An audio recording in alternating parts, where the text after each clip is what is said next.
Binalaagan ti Provincial Education Office dagiti agdamang scholar iti provincial government nga strikto a masurot dagiti pagalagadan manaik ti panang pabaro dati scholarship dagitoy umuna masapol nga personal iti panangsumitira dagiti dokumento mangurug itang aldaw July 20 aging ganat July 24. Karaman ang may pasa ti renewal form, community service narrative report, accomplishment report, certificate of grades, kin-assessment form nga naka-dry seal.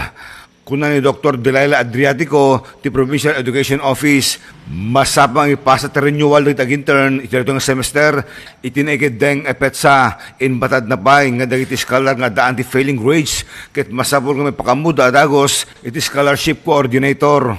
Kabayatan na, mangrugin ti panagawat aplikasyon ito online, iti tertiary series provincial learners scholarship program, ito no July 27 to 31. Idol Dennis Alipio, Tatak, IFM.